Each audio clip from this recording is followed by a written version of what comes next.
I'd like to hear from a Man City fan. I want to see what a Man City fan's thinking about this. Simon, how are you saying, man? Good evening, guys. How are you? Very well. Go on, what are you saying, Si? Well, I phoned up. I wanted to take the mic a little bit because I phoned Brazil yesterday about them being bottlers. But I've sat here for the last hour and my mindset has changed. I'm listening to you, Catterall. You're a boxing expert, but you talk sense about football and mentality. Positive mind, positive outcome, positive thinking. Always get positive things. I've listened to that lot. 2 Arsenal fans, one from up north and somewhere else, not a Cockney inside, through underbus to absolute negativity. The mentality of that club are going to go nowhere with that. You know what I mean? He usually came to City and he said, we need to change this mentality of this club from a losing club to a winning club. Arsenal have been there all them years. Yeah. They're not going to win nothing, are they? Nothing like attitude. Nothing. I was bantering earlier, giggling like, and I've listened. I'm like, I feel embarrassed for the Arsenal fans. Speaking about cuddles, I've got a good friend called Luke Bentley. He's a good Arsenal fan. I want to cuddle him now. My arms are around you, brother. Because, we sat together at the Emirates all them years ago.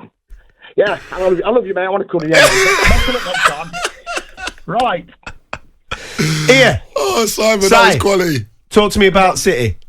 What about City? Where do you want me to go? We're going to win the How many, mate? You doing trouble? How many? Come on. Tomorrow I'll be up in 1-0, but if we don't win 4 or 5, there's a problem, isn't there?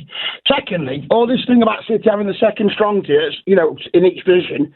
Go back to last Sunday against Leicester. We took 5 first team off, so to speak, the big guns, and Leicester gave us a good game second half. I was squeezed the woman, you know what I mean? Yeah. When they had to at post. So it's all what's it, isn't it? Smoke and mirrors and that. On any given day, anything can happen. It's just at the moment we are brilliant, aren't we? I think from a City point of view, there are key elements to the City 11, right? And it's not necessarily the elements that a lot of people that don't watch City every single week would probably conclude. Most would go Haaland, De Bruyne, and all this. For me, Rodri's your main guy. Absolutely. And I think the re-emergence of Ruben Diaz off his injury has been stellar as well. And obviously this season, John Stones. Mount Diaz, don't you? Mount Diaz, yeah. So Ruben Diaz and Rodri are absolute stalwarts. When they're in the team, you can put anything around them, and I think it works. And obviously, Stones' role, this new formation that Pep's brought in, where he's got a floating centre half, which is crazy. It's unbelievable. But he has been a revelation. I think anything else works. And what about Akanji? Only 12 million.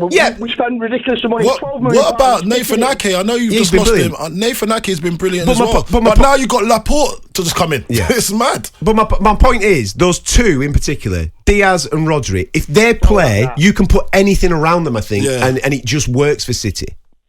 Diaz is 23 and he's got the mentality. He should be captain of City for years and years and years. He's like a young Vinnie Company, isn't he? Yeah. He gets him in the huddle all the time, win, everything. Clearance, that's what mentality needs. That's what them Gooners need, because that fans, 60-odd... Well, you don't want them to have that mentality.